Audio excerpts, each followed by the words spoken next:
والسلام على أشرف المرسلين وعلى آله وصحبه أجمعين. أما بعد، فقد قال الله تبارك وتعالى في القرآن الكريم: فأعوذ بالله من الشيطان الرجيم، بسم الله الرحمن الرحيم. ولا تقولوا لمن يقتل في سبيل الله أموات بل أحياء ولكن لا تشعرون. صدق الله العظيم. وقال نبينا محمد رسول الله صلى الله عليه وسلم: الشهداء خمسة: والمطعون والمبتون والغريب والصاحب الحزن والشهيد في سبيل الله، أو كما قال عليه الصلاة والسلام: سبحانك لا علم لنا إلا ما علمتنا إنك أنت العليم الحكيم. الصلاة والسلام عليك يا سيدي يا رسول الله، خذ بيدي قلت حيلتي أدركني مرادي يا رسول الله يا شفيع المذنبين. اللهم صل وسلم وبارك عليه. رب اشرح لي صدري ويسر لي أمري واحلل عقدة من لساني يفقهوا قولي. رضينا بالله ربا وبالإسلام دينا وبسيدنا محمد رسول الله صلى الله عليه وسلم نبيا ورسولا وبشيخنا محي الدين عبد القادر الجيلاني قدس الله سره العزيز شيخا ومرشدا. புகழனைத்தும் ஏகவல்லோனாம் அல்லாஹ் ஒருவனுக்கே உரித்தாகுக. அவரின் சாந்தியும் சமாதானமும் நம் உயிருக்கு உயிரான உயிரினும் மேலான உத்தம திருத்தூதர் ஃபாத்திமுல் அன்பியா முஹம்மது ரசூலுல்லாஹி ஸல்லல்லாஹு அலைஹி வஸல்லம் அன்னவர்களின் மீதும் அன்னவர்களின் சத்திய வழியை சற்றும் சருகாமல் நின்றிய சத்திய சஹாபாக்கள், தாபீகள், தபு தாபீகள், நல்லவர்கள், நாதாக்கள், சுஹதாக்கள், வலிமார்கள், குறிப்பாக ஜும்ஆவுடைய கடமையை நிறைவேற்றுவதற்காக வேண்டி முன்கூட்டிய வருகிறதற்கும் நம் அனைவரின் மீதும் இன்னும் வர இருக்கும் அனைவரின் மீதும் அல்லாஹ்வின் சாந்தியும் சமாதானமும் என்றென்றும் வந்து சேரட்டுமாக. ஆமீன்.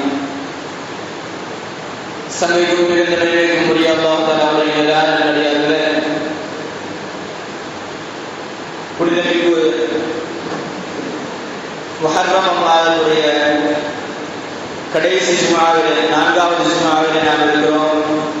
இந்த ஜும்ஆ நன்னாளின் பொருட்டினால் அல்லாஹ் தஆலா நாம் செய்த எல்லா விதமான நல்ல அமல்களையும் கபூல் செய்தருள்வானாக. நாம் செய்த அமல்களில் இருக்கக்கூடிய குறைகளை நிவர்த்தி செய்து அதை பரிபூர்ண அமலாக அல்லாஹ் தஆலா தந்தருள்வானாக. நாம் செய்துவிட்ட அனைத்து விதமான சிறிய பெரிய பாவங்கள், விடைகள் அனைத்தையும் இந்த உலகத்திலும் நாடு மறுமையிலும் எல்லா விதமான சூழ்நிலைகளிலும் சந்தர்ப்பங்களிலும் அதை மறைத்து மன்னித்தல் புரிவானாக. இந்த உலகத்தில் வாழக்கூடிய அனைத்து விதமான உயிரினங்கள், குறிப்பாக மனித இனத்தவர்கள் அனைவருக்கும் நிம்மதியான பாதுகாப்பான ஒரு வாழ்க்கையை, சூழ்நிலையை அல்லாஹ் தஆலா உலகமெங்கிலும் நிலைநாட்ட செய்திருவானாக என்ற நல்ல துஆவுடன் தொடங்குகின்றேன். சங்கைக்குரியவர்களே, கடந்த வாரம் சையதுனா இமாம் ஹுசைன் ரலியல்லாஹு தஆலா அவர்களுடைய வரலாற்றை நாம் பார்த்தோம். அந்த வரலாற்றை முடிக்கும் பொழுது அவருடைய திருமண வாழ்க்கை எப்படி இருந்தது என்பது வரை நாம் பார்த்திருக்கிறோம். அதற்கு அடுத்ததாக அவருடைய வாழ்க்கைகள் எப்படியெல்லாம் நகர்ந்தது, எந்தெந்த சூழ்நிலைகளுக்கெல்லாம் அவர்கள் ஆளாக்கப்பட்டார்கள், எந்தெந்த சத்திய சோதனைகளை எல்லாம் அவர்கள் கண்டார்கள் என்கிற விஷயத்தையும், அதே போன்று அவர்கள் கடைசியாக எட்டிய உயர்ந்த பதவியான ஷஹாதத், அந்த ஷஹாதத் அவர்களுக்கு அல்லாஹ் தஆலா கொடுப்பதற்கான காரணம் என்ன, அந்த ஷஹாதத்தின் மூலமாக இந்த உம்மத்து பெற வேண்டிய படிப்பினைகள் என்ன, அதிலும் குறிப்பாக அந்த ஷஹாதத் இந்த உம்மத்தார்களுக்கு, குறிப்பாக இந்த உம்மத்தை முஹம்மதியாவிற்கு அல்லாஹ் தஆலா பல விதமான வழிகளில் அந்த ஷஹாதத்தை அல்ல, அந்த ஷஹாதத்துடைய நன்மையை கிடைக்க பெறக்கூடிய ஒரு வாக்கியத்தை அல்லாஹ் தஆலா வைத்திருக்கிறார். அதை பற்றியும், அதிலும் குறிப்பாக வயநாட்டில் நடந்த பேரிடர், அந்த பேரிடரில் நமக்கு கிடைக்கக்கூடிய பாடங்கள், இது போன்ற பல விஷயங்களை நாம் பேச இருக்கிறோம். அதன் தொடக்கமாக சையதுனா ஹுசைன் ரலியல்லாஹு தஆலா அவர்களுடைய வளர்ப்பு, கண்மணி நாயகம் முஹம்மது ரசூலுல்லாஹி ஸல்லல்லாஹு அலைஹி வஸல்லம் அவர்களுடைய வளர்ப்பில் கிட்டத்தட்ட 7 ஆண்டுகள் அவர்கள் வளர்ந்திருக்கிறார்கள். அந்த 7 ஆண்டுகளில் நுபுவத் ரிசாலத்துடைய அனைத்து ஞானங்களையும் பெருமானார் ஸல்லல்லாஹு அலைஹி வஸல்லம் அவர்கள் பாராட்டி சீரூட்டி கொஞ்சி குலாவியதோடு அதோடு சேர்த்து மார்க்கத்தையும் அவர்களுக்கு ஊட்டி தந்திருக்கிறார்கள். அது மட்டுமில்லை, அறிவின் தலைவாசல் அலி இப்னு அபி தாலிப் ரலியல்லாஹு அன்ஹு அவர்களுடைய அந்த ஆன்மீக வளர்ப்பிலும் சையத்னா ஹுசைன் ரலியல்லாஹு அன்ஹு அவர்கள் இருந்திருக்கிறார்கள். அதற்கு அடுத்ததாக ஹசன் ரலியல்லாஹு அன்ஹு, அதற்கு அடுத்ததாக அன்னை ஃபாத்திமா ரலியல்லாஹு அன்ஹா, இவர்களுடைய சொஹபத்தில், அவர்களுடைய தொடர்பில் அவர்களுக்கு கிடைத்த எல்லா ஞானங்களையும் எல்லா விதமான பாக்கியங்களையும் ஒரு சேர பெற்றவர்களாக சையத்னா ஹுசைன் ரலியல்லாஹு அன்ஹு அவர்கள் திகழ்கிறார்கள். அது மட்டுமில்லை, பல சஹாபாக்களுடன் அவர்களுக்கு தொடர்பு, சஹாபாக்களுடைய சொஹபத்தையும் பெற்றிருக்கிறார்கள். இப்படி மொத்தத்தில் சொல்ல போனால் இறை ஞானத்திற்கு சொந்தக்காரர் சையத்னா ஹுசைன் ரலியல்லாஹு அன்ஹு. இந்த ஹுசைன் ரலியல்லாஹு அன்ஹு அவர்கள் ஆரம்பத்தில் அரசியல் என்கிற விதத்தில் அரசியலில் ஈடுபடக்கூடாது என்பதுதான் அவர்களுடைய நோக்கம். ஆனால் அவர்களுடைய குடும்பத்தாருக்கு இணைக்கப்பட்ட அநீதிகள், அக்கிரமங்கள் அவர்களை அரசியலில் இறக்கியது. அது மட்டுமில்லை, மக்களுக்கு யஸீதுடைய துன்புறுத்தல்கள், அநியாயங்கள் எல்லாம் அவர்களை குரல் கொடுக்க வைத்தது. அந்த விதத்தில் நாம் பார்க்க போனால் சையத்னா ஹுசைன் ரலியல்லாஹு அன்ஹு அவர்கள் அரசியலில் முதலில் உள்ளே வருவதற்கான அடிப்படை காரணம் சையத்னா அலி ரலியல்லாஹு அன்ஹு அவர்களுடைய ஷஹாதத். அந்த ஷஹாதத் நிகழும் பொழுது அதற்கான காரணம் யார்? அவர்களை பழி தீர்க்க வேண்டும், அதற்கான நியாயத்தை பெற வேண்டும் என்பதாக இருக்கிறார்கள் ஹுசைன் ரலியல்லாஹு அன்ஹு அவர்களுக்கு. அதாவது அலி ரலியல்லாஹு அன்ஹு அவருடைய ஷஹாதத்திற்கு பிறகு அலி ரலியல்லாஹு அன்ஹு அவருடைய খিলাফத்தை சையத்னா ஹசன் ரலியல்லாஹு அன்ஹு அவர்கள் கிட்டத்தட்ட 7 மாதங்கள் வகித்தார்கள். அந்த 7 மாதத்திற்கு பிறகு, அந்த 7 மாதத்துடைய கடைசியில் சையத்னா முஆவியா ரலியல்லாஹு அன்ஹு அவர்களுக்கும் ஹசன் ரலியல்லாஹு அன்ஹு அவர்களுக்கும் கடுமையான கருத்து வேறுபாடுகள் ஏற்பட்டது. எந்த அளவுக்கு என்றால், முஆவியா ரலியல்லாஹு அன்ஹு அவருடைய படையும் ஹசன் ரலியல்லாஹு அன்ஹு அவருடைய படையும் ஒரு இடத்தில் மோதிக்கொள்ள தயாராகிவிட்டார்கள். அதை பார்த்த ஹசன் ரலியல்லாஹு அன்ஹு அவர்கள், ஹசன் ரலியல்லாஹு அன்ஹு அவர்களுக்கும் ஹுசைன் ரலியல்லாஹு அன்ஹு அவர்களுக்கும் இருக்கிற வித்தியாசம் என்ன தெரியுமா? உஸ்மான் ரலியல்லாஹு அன்ஹு அவர்கள் எந்த அளவுக்கு கனிவா இருந்தாங்களோ அந்த குணம் ஹசன் ரலியல்லாஹு அன்ஹு அவர்கள் இருந்தது. அதே நேரத்தில் உமர் ரலியல்லாஹு அன்ஹு அவர்கள் எந்த அளவுக்கு வீரமாக இருந்தார்களோ அந்த வீரம் யாரிடத்தில் இருந்தது? ஹுசைன் ரலியல்லாஹு அன்ஹு அவர்கள் இருந்தது. அதனால் ஹுசைன் ரலியல்லாஹு அன்ஹு அவர்களை விட ஹசன் ரலியல்லாஹு அன்ஹு அவர்கள் விட்டுக் கொடுத்து போகக்கூடியவர்கள். அந்த இடத்தில் முஆவியா ரலியல்லாஹு அன்ஹு அவர்கள் சமாதானம் பேசுகிறார்கள். நீங்கள் খিলাফத்துடைய பதவியை நீங்கள் வகிக்கிறீர்கள், ஆனால் খিলাফத்துடைய ஆட்சி காலம், பெருமானார் நாயகம் ஸல்லல்லாஹு அலைஹி வஸல்லம் சொன்னாங்க, 30 ஆண்டுகள் খিলাফத்துடைய ஆட்சி இருக்கும். எனக்கு பிறகு, என்னுடைய வஃபாத்திற்கு பிறகு 30 ஆண்டுகள் খিলাফத்துடைய ஆட்சி நடக்கும். அதற்கு பிறகு முடியாட்சி நகரும் என்பதாக பெருமானார் நாயகம் ஸல்லல்லாஹு அலைஹி வஸல்லம் அவர்கள் சொன்ன அந்த ஹதீஸை நினைவுபடுத்துகிறார்கள். இப்படி பலவிதமான சமாதானத்திற்கு பிறகு சையத்னா ஹசன் ரலியல்லாஹு அன்ஹு அவர்கள் அந்த খিলাফத்துடைய பதவியை விட்டுக் கொடுக்கிறார்கள். அந்த நேரத்தில் ஹுசைன் ரலியல்லாஹு அன்ஹு அவர்கள் கொடுக்க கூடாதுன்னு சொல்லியிருக்கிறார்கள். மொத்தத்தில் ஒரு உடன்படிக்கையோடு கொடுக்குறாங்க. என்ன உடன்படிக்கைன்னு சொன்னா, குர்ஆன் ஹதீஸுக்கு உட்பட்டு, அதிலும் குறிப்பாக குலஃபா ராஷிதீன்களாகிய 4 ஹலீஃபாக்களுடைய வழிமுறையை பின்தொடர்ந்து நீங்கள் ஆட்சி நடத்த வேண்டும். 4 விதமான நிபந்தனைகள்.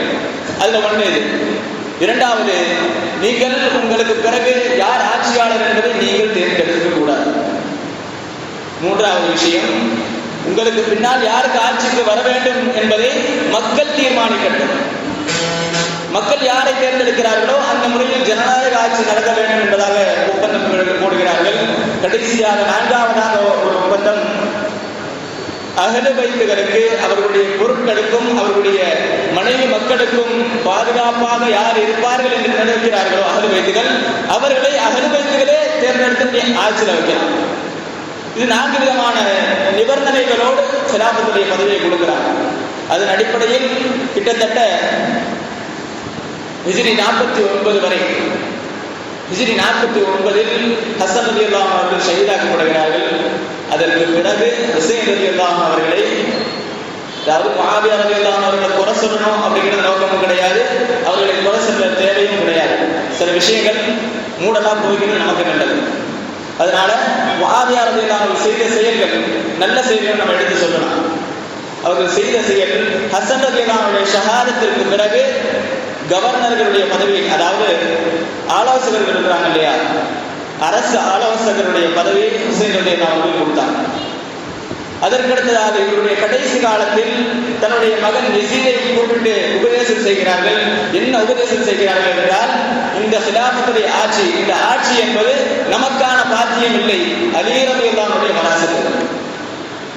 அந்த வராசத்தில் நமக்கு அமீனாக நாம் பொறுப்பாளர்களாக நியமிக்கப்பட்டிருக்கிறோம், நம்பி கொடுத்திருக்கிறாங்க நடத்துங்கன்னு சொல்லி. அதுதானே தவிர முழுக்க முழுக்க இந்த ஆட்சிக்கு சொந்தக்காரர் யார்? ஹுசைன் ரலியல்லாஹு அன்ஹு தான். அப்படி இருக்கும் பொழுது எந்த முடிவு எடுப்பதானாலும் ஹுசைன் ரலியல்லாஹு அன்ஹுவை கேட்காம நீங்கள் முடிவெடுக்க கூடாது, குறிப்பாக ஷரியத்துடைய விஷயத்தில். இன்னும் சில விஷயங்கள் சொல்றாங்க, நீங்கள் உடுத்தக்கூடிய ஆடை, நீங்கள் ராஜாவாக இருந்தாலும் சரிதான், அரசராக இருந்தாலும் சரிதான், நீங்கள் உடுத்தக்கூடிய ஆடை எந்த விதத்திலும் அஹ்லு பைத்துகளுடைய ஆடையை விட உயர்ந்ததாக இருக்கக்கூடாது. இன்னொரு விஷயத்தை சொல்றாங்க, உங்களுடைய வாழ்க்கை வழிமுறை அவர்களுடைய வாழ்க்கை வழிமுறையை விட பெருமைக்குரியதாக இருக்கக்கூடாது. இப்படி பல உபதேசங்கள் செஞ்சு கொடுக்கிறாங்க. கடைசியில் ஏதோ ஒரு தப்பு நடந்து கடைசியாக தவறான புத்திரின் காரணமாக யஸீதுக்கு ஆட்சி கொடுக்கப்படுகிறது. அந்த கொடுக்கப்பட்ட ஆட்சிக்கு முன்னாடி என்னெல்லாம் சொன்னாங்களோ எல்லாத்தையும் சரி சரி தலையாட்டுக்கிட்டு கடைசியில் ஆட்சிக்கு வந்த பிறகு அப்படியே தலையிடாங்க. மது அருந்துவது, ஜினா செய்வது, இப்படி எந்தெந்த அனாச்சாரங்கள் எல்லாம் இருக்கிறதோ எல்லாவற்றையும் செய்து கொண்டிருந்த யஸீத் அவருக்கு ஜால்ரா போறவங்க சில பேர் இருக்கிறாங்க. அவனுக்கு என்னெல்லாம் செய்யணும் அப்படிங்கிறத தூண்டி விடுறவங்க சில பேர் இருக்கிறாங்க. அப்படி இருக்கும் பொழுது இந்த ஆட்சி முறையை பார்த்த கூஃபா வாசிகள், ஈராக் வாசிகள், அதே போன்று ஷாம் தேசத்தவர்கள், இவங்க எல்லாமே சேர்ந்து முடிவெடுக்கிறாங்க, இந்த ஆட்சி நம்ம கிடைக்கணும். இந்த ஆட்சியை கலைச்சிட்டு அஹ்லு பைத்துகளில் இருந்து ஒருவர், குறிப்பாக ஹுசைன் ரலியல்லாஹு அவர்கள் ஆட்சிக்கு வரணும்னு சொல்லி ஆசைப்படுறாங்க. இந்த செய்தி யஸீதுக்கு போகுது. இந்த செய்தி எப்படி போகுதுன்னு சொன்னா, உன்னுடைய ஆட்சியை கவிழ்ப்பதற்கான சதி வேலைகள் நடந்து கொண்டிருக்கிறது, அதை நீ நிறுத்த வேண்டும், இல்லை என்றால் உன்னுடைய ஆட்சி பறிபோயும். இப்படி தூண்டிவிடப்படுகிறது. அந்த தூண்டுதலின் அடிப்படையில் என்னவெல்லாம் நடந்தது என்கிற விஷயங்களை இடையில நமக்கு சமீபமாக நம்ம பள்ளியில் ஏற்பாடு செய்யப்பட்டிருந்த அந்த கர்பலாவுடைய நிகழ்ச்சியில் பேசப்பட்டது. அதனால் அந்த விஷயத்தை நான் விட்டுவிட்டு அடுத்த விஷயத்துக்கு வருகிறேன். குறிப்பாக சொல்ல வேண்டும் என்றால், ஹுசைன் ரலியல்லாஹு அன்ஹுடைய ஷஹாதத் யாருக்கெல்லாம் தெரியும் என்று நாம் எடுத்துக்கொண்டால், ஹுசைன் ரலியல்லாஹு அன்ஹு அவர்களுக்கே பல தடவை சொல்லப்பட்டிருக்கிறது. குறிப்பாக சொல்ல போனால், யஸீத் அங்கு இருக்கக்கூடிய மதீனாவில் இருக்கக்கூடிய கவர்னரிடத்தில் ஹுசைன் ரலியல்லாஹு அன்ஹுடைய தலையை கொய்து எடுத்து வர வேண்டும் என்று கட்டளை இடும் பொழுது அந்த கட்டளைக்கு அடிபணியவில்லை வலீத் இப்னு உக்பா ரலியல்லாஹு அன்ஹு. இந்த செய்தியை கேட்ட ஹுசைன் ரலியல்லாஹு அன்ஹு அவர்கள் குடும்பத்தோடு மக்காவுக்கு போறாங்க. அப்படி போறதுக்கு முன்னாடி கண்மணி நாயகம் முஹம்மது ரசூலுல்லாஹி ஸல்லல்லாஹு அலைஹி வஸல்லம் அவர்களை ஜியாரத் செய்து போட்டு போலான்னு சொல்லி ரவுதாக்கு போறாங்க. இப்போ ரவுதாக்கு போனா அந்த இடத்துல வச்சு தொழுகை நடத்துறாங்க. தொழுகை முடிஞ்சதுக்கு பிறகு ரசூலுல்லாஹி ஸல்லல்லாஹு அலைஹி வஸல்லம் இடத்துல உரையாடுகிறார்கள். பாட்டனார் அவர்களே, நான் உங்களுடைய பேரன் ஹுசைன் வந்திருக்கிறேன். என்னுடைய ஆயுளில் ஒரு கணம் கூட உங்களை விட்டு பிரியாத ஹுசைன் வந்திருக்கிறேன். இந்த காலமோ நமக்கு எதிராக மாறிவிட்டது. இந்த காலத்தில் இருக்கக்கூடியவர்கள் அஹ்லு பைத்துகளை மதிப்பதில்லை, சூழ்ச்சியாளர்களாக இருக்கிறார்கள். இங்கு உதவுவதற்கு யாரும் இல்லை. அதனால் நான் இந்த இடத்தை விட்டு மக்காவுக்கு செல்கிறேன். என்னுடைய மனப்பூர்வமாக செல்லவில்லை, நான் உங்களை விட்டு பிரியாவிடை விட்டு செல்கிறேன் என்று கண்ணீரோடு அந்த மக்பராவுடைய மேல தலையை வச்சிருக்கிறார். கண்ணீர் வச்சிருக்கிறார். அந்த நேரத்தில் அந்த கவலை தோய்ந்த முகத்துடன் தூக்கம் மிகைக்கிறது. அந்த தூக்கத்தில் கண்மணி நாயகம் முஹம்மது ரசூலுல்லாஹி ஸல்லல்லாஹு அலைஹி வஸல்லம் அவர்களை பார்க்கிறார்கள். எப்படி என்றால், கண்மணி நாயகம் ஸல்லல்லாஹு அலைஹி வஸல்லம் அவருடைய நெஞ்சில் அவருடைய தலையை இருக்கிறது. அந்த தலையை தடவி கொடுத்து கொண்டே சொல்கிறார்கள், ஹுசைன், நீங்கள் கர்பலாவில் ஷஹாதத்தை சுவைக்கக்கூடிய, ஷஹாதத் என்ற பானத்தை அருந்தக்கூடிய நேரம் வந்துவிட்டது. அந்த பானத்தை அருந்துவதால் உங்களுக்கு அல்லாஹ் தஆலா சொர்க்கத்தில் பல்வேறு விதமான பதவிகளை வைத்திருக்கிறார். அந்த பதவிகள் இந்த ஷஹாதத் என்கிற பானத்தை சுவைக்காமல் யாருக்கும் கிடைக்காது. அதனால் அந்த ஷஹாதத் கிடைக்கிற வரை நீங்கள் கொஞ்சம் பொறுமையாக இருங்கள் என்பதாக கண்மணி நாயகம் ஸல்லல்லாஹு அலைஹி வஸல்லம் சொல்றாங்க. இதை கேட்டு கண்ணீரோடு எழுகிறார்கள். அதற்கு பிறகு ஃபாத்திமா ரலியல்லாஹு அன்ஹா அவருடைய ஜியாரத்தை முடிச்சுட்டு போறாங்க. இப்போ நமக்கு தெரிய வேண்டிய விஷயம் என்னன்னு சொன்னா, ஒரு ஆளுடைய ஷஹாதத் நம்ம எப்படி மௌத்தா போகணும் நமக்கு தெரியுமா? தெரியாது. ஆனால் ஹுசைன் ரலியல்லாஹு அன்ஹுடைய ஷஹாதத்தை அங்கிருந்த சஹாபாக்கள் மறுத்திருந்தார்கள், தன்னுடைய பெற்றோர்களும் மறுத்திருந்தார்கள், அப்படி தன்னோடு இருந்த அனைவரும் மறுத்திருந்தார்கள். குறிப்பாக சொல்ல போனால் கர்பலாவுடைய இடம் எது என்பதை கூட ஹுசைன் ரலியல்லாஹு அன்ஹு அறிந்திருந்தார்கள். ஒரு முறை கர்பலாவுடைய வழியாக ஹுசைன் ரலியல்லாஹு அன்ஹு சென்று கொண்டிருக்கும் பொழுது சொல்கிறார்கள், தன்னுடைய சகோதரி உம்மு குல்சூம் ரலியல்லாஹு அன்ஹா அவர்களோடு போகிறார்கள். போகிற போது கர்பலாவை பார்த்து நின்றுட்டு சொன்னாங்க, இந்த இடத்தில் அலி ரலியல்லாஹு அன்ஹு அவர்கள் கூஃபாவில் ஆட்சி செய்து கொண்டிருக்கும் பொழுது இந்த வழியாக நாம் போவோம். இதை பார்வதற்காக வேண்டி இந்த இடத்தில் நானும் ஹசன் ரலியல்லாஹு அன்ஹு அவர்களும் ஹுசைன் ரலியல்லாஹு அன்ஹு அவர்களும், அதாவது நானும் என்னுடைய தந்தை அலி ரலியல்லாஹு அன்ஹு அவர்களும் ஹசன் ரலியல்லாஹு அன்ஹு அவர்களும் உட்கார்ந்தோம். அப்பொழுது ஹசன் ரலியல்லாஹு அன்ஹுடைய மடியில் தலை வைத்து அலி ரலியல்லாஹு அன்ஹு அவர்கள் தூங்கினாங்க. அப்படி தூங்கும் பொழுது தூங்கிட்டு இருந்த கொஞ்ச நேரத்துல கண்ணீரோடு எந்திருக்கிறார்கள்.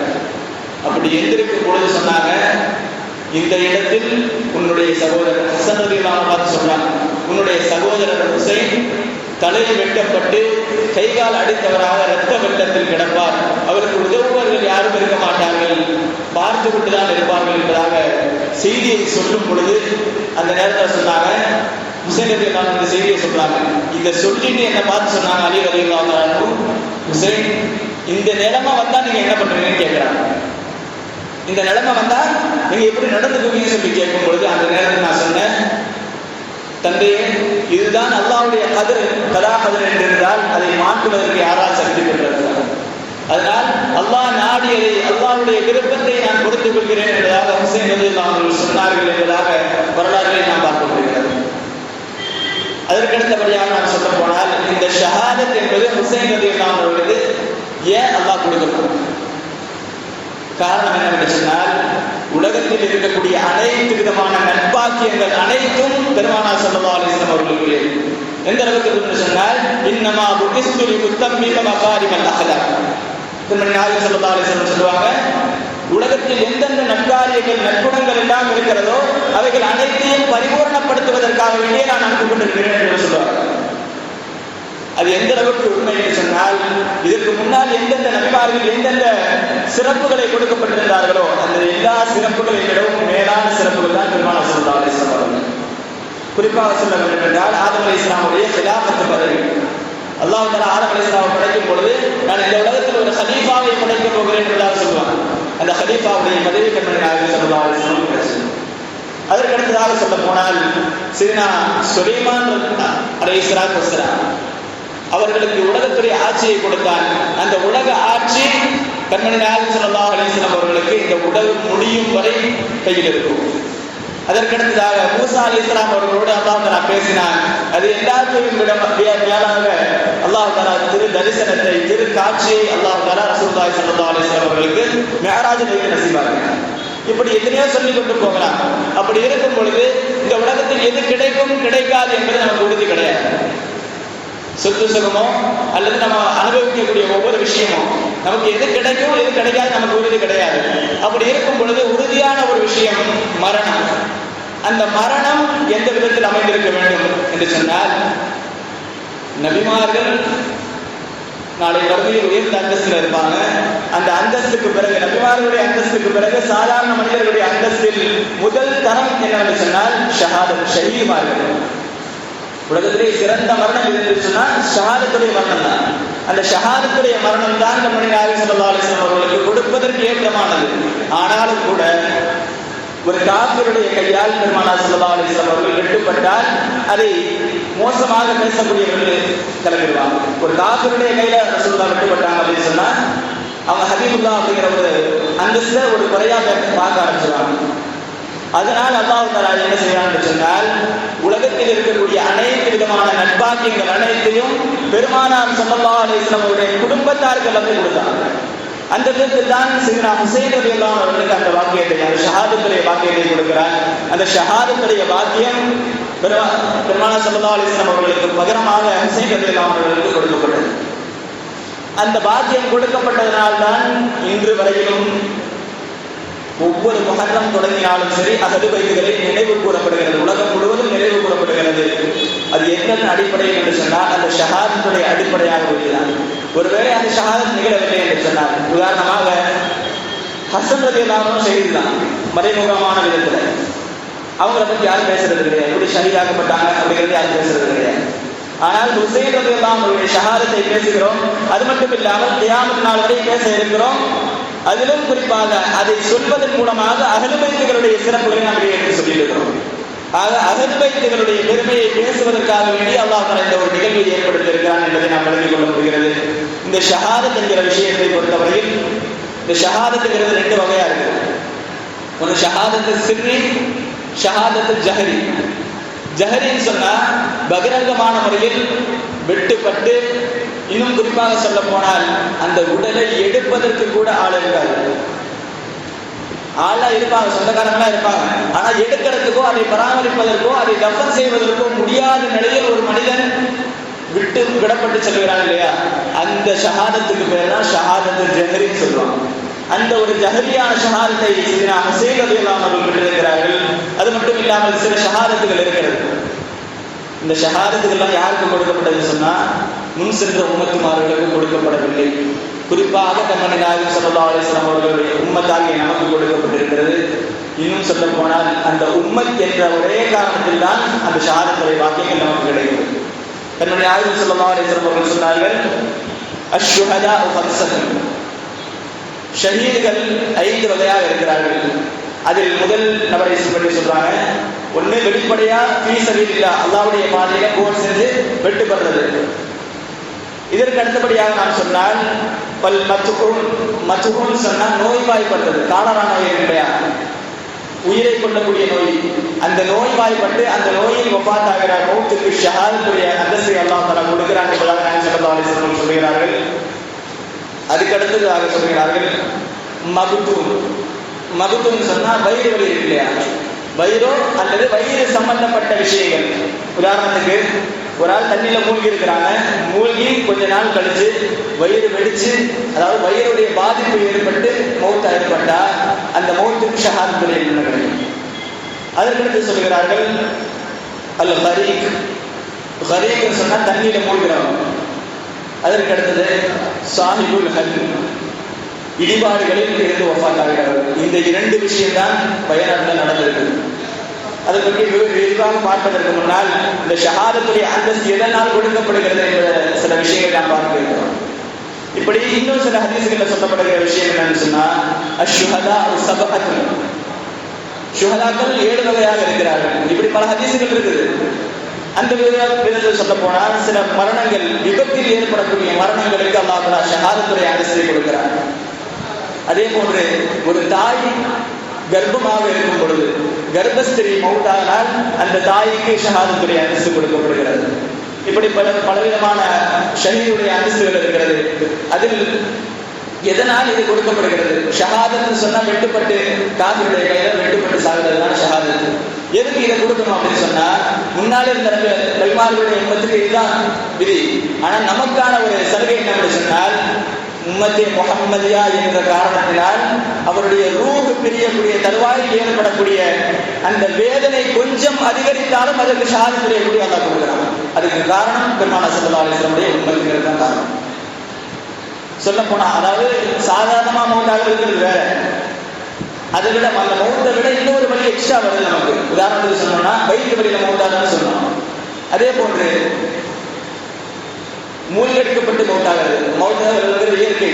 ஆனால் ஒரு தண்ணீரில் மூழ்கடிக்கப்பட்டு அதனுடைய வேதனைகள் அதிகமாகி மௌத்தாகுவதன் காரணமாக அந்த வேதனைக்கு அல்லாஹ் தரக்கூடிய கொடுக்கிறான். இப்ப எல்லாருமே அந்த அந்தஸ்து அடைஞ்சிருவாங்களா அப்படின்னு சொன்னா கிடையாது. இந்த ஒரு அந்த தண்ணீரை மூழ்கிறதுனால எல்லாத்துக்கும் ஷஹாதத்தா அப்படின்னு கேட்டா கிடையாது.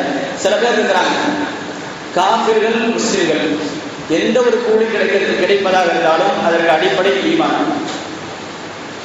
இப்ப மூழ்கினவங்க எல்லாமே ஷஹாதத்துடைய அந்தஸ்தான ஒரு கேள்வி வரலாம். காஃபிர்களும் இருப்பாங்க, முஸ்லிம்களும் இருக்கிறாங்க. அப்படி இருக்கும் பொழுது எல்லாருக்கும் ஷஹாதத்துடைய அந்தஸ்து அப்படின்னு கேட்டா, யார் ஈமான் கொண்டிருக்கிறார்களோ, யாருடைய உள்ளத்தில் ஈமான் இருக்கிறதோ அவர்களுக்கு மட்டும்தான் ஷஹாதத்துடைய அந்தஸ்து கிடைக்கும். உதாரணத்துக்கு சொல்லணும்னு சொன்னா, ஒரு போர் நடக்குது, அதுல முஸ்லீம் கொல்லப்பட்டா நம்ம சொல்ற வார்த்தை ஷஹீத், அதே காஃபிர் கொல்லப்பட்டார், அவ்வளவுதான். இதுதான் இந்த ஈமானுக்கும் கண்மணி நாயகம் ஸல்லல்லாஹு அலைஹி வஸல்லம் உம்மத் என்கிற ஒரு விஷயத்தை நாம் பெறுவதன் மூலமாகவும் நமக்கு கிடைக்கிற பாக்கியம். ஆக இன்னொரு விஷயம், விபத்துல போய் மௌத்தாகிறது சொன்னோம் இல்லையா? அந்த விபத்துல போய் மௌத்தாகிறது, இதே போன்ற சில விஷயங்கள், மேல சொன்ன மௌத்துகள் எல்லாம் பாவமான காரியங்கள் நிகழ்ந்தான். உதாரணத்துக்கு ஒருத்தர் வண்டியில போறாரு, திருடுறதுக்கு போனா அந்த இடத்துல ஆக்சிடென்ட் ஆயிடுச்சு. இப்போ இவருக்கு ஷஹாதத்துடைய நன்மையாக கேட்டால் கிடையாது, ஏன்னா போனது பாவமான காரியம். இப்படி பல்வேறு விதமான விஷயங்களை இந்த ஷஹாதத்துடைய விஷயங்களில் பேசுகிறார்கள். அதிலும் குறிப்பாக இந்த வயநாட்டுடைய இந்த பேரளவில் நமக்கு கிடைக்கக்கூடிய சில பாடங்கள் இருக்கிறது. அங்க இருக்கக்கூடிய அந்த கேரளாவை பொறுத்த வரைக்கும் இருக்கிற மண்ணுடைய தன்மை என்ன சொன்னா, எவ்வளவு மழை பெய்ஞ்சாலும் அதை தாண்டிக்கும். சில கட்டுரைகள் எப்படி எழுதுறாங்க, 3100 சென்ற மில்லிமீட்டர் மழையை கேரளாவுடைய மண் தாங்கக்கூடிய சக்தி பெற்றிருக்கிறது. அப்படி இருந்தும் கூட இப்போது சில காலமாக 2017 ஒரு பேரழிவு, 18, 19 அடுத்து இப்போ சமீப காலமாக இது நடப்பதற்கான காரணம் என்ன அப்படின்னு சொன்னா, அல்லாஹ் தஆலா இயற்கையாக கொடுத்திருக்கிற இயற்கை வளங்களை சுரண்டுவதன் மூலமாக அதனுடைய இயற்கை தன்மை மாறுகிறது. அந்த இயற்கை தன்மை மாறும் பொழுது நாம் செயற்கையாக ஒன்றை செய்யும் பொழுது, அல்லாஹ் தஆலா இயற்கையாக கொடுத்த ஒன்றை விட்டுவிட்டு நாம் செயற்கையாக ஒன்றை தேர்ந்தெடுக்கும் பொழுது அல்லாஹ் தஆலா அழிவு கொடுக்கும். அதனால்தான் அங்க இருக்கக்கூடிய மண் டூரிஸ்ட் பிளேஸ் அப்படிங்கிறதுனால பலவிதமான மரங்களை வெட்டுறது, அதே போன்று வந்து போனவங்களுக்கு பாதையை ஏற்படுத்துறது, இப்படி பல விதமான விஷயங்கள் அங்க செஞ்சதுனால அந்த மண், அந்த மரங்கள் இல்லாமல் இயற்கை தன்மையை இழந்து அந்த மண் காய்ந்து விட்டது.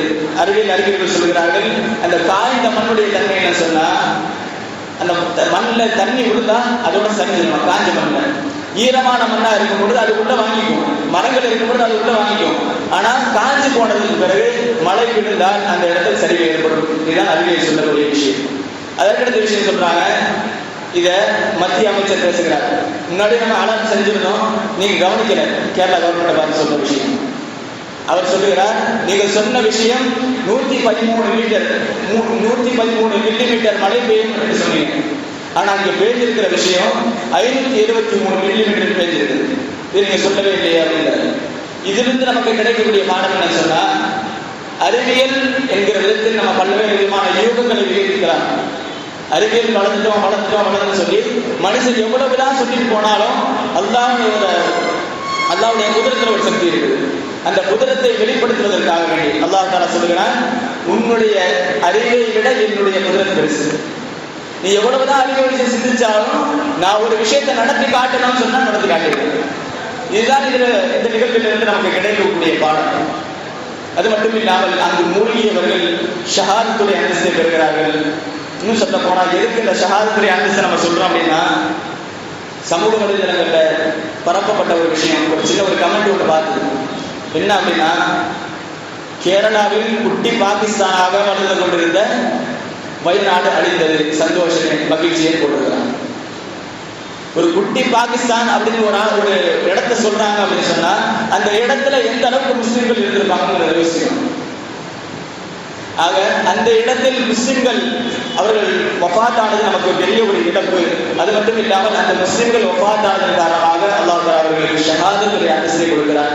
அதிலும் குறிப்பாக பல்வேறு விதமான விஷயங்களை நாம் பார்த்து வருகிறோம். பல ஆடியோக்கள், பல வீடியோக்கள் அந்த மக்கள் அந்த சேற்றில் மாற்றிக்கொண்டு தத்தளிக்கிற விஷயங்களை எல்லாம் நம்ம பார்த்துட்டு இருக்கிறோம்.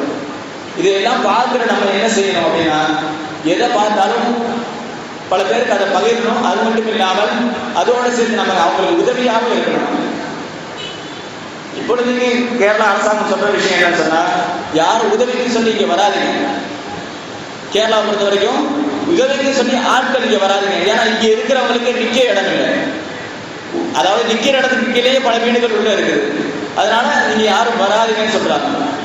அதனால நமக்கு எந்தெந்த உதவிகள் எல்லாம் நாம் இங்கிருந்து செய்ய முடியுமோ, பொருளாதார ரீதியாகவும் சரி, அதே போன்று காசு பண ரீதியாகவும் சரி, எந்தெந்த உதவிகள் எல்லாம் நாம் செய்ய முடியுமோ அதையெல்லாம் நாம் தாராளமான முறையில் செய்ய வேண்டும்.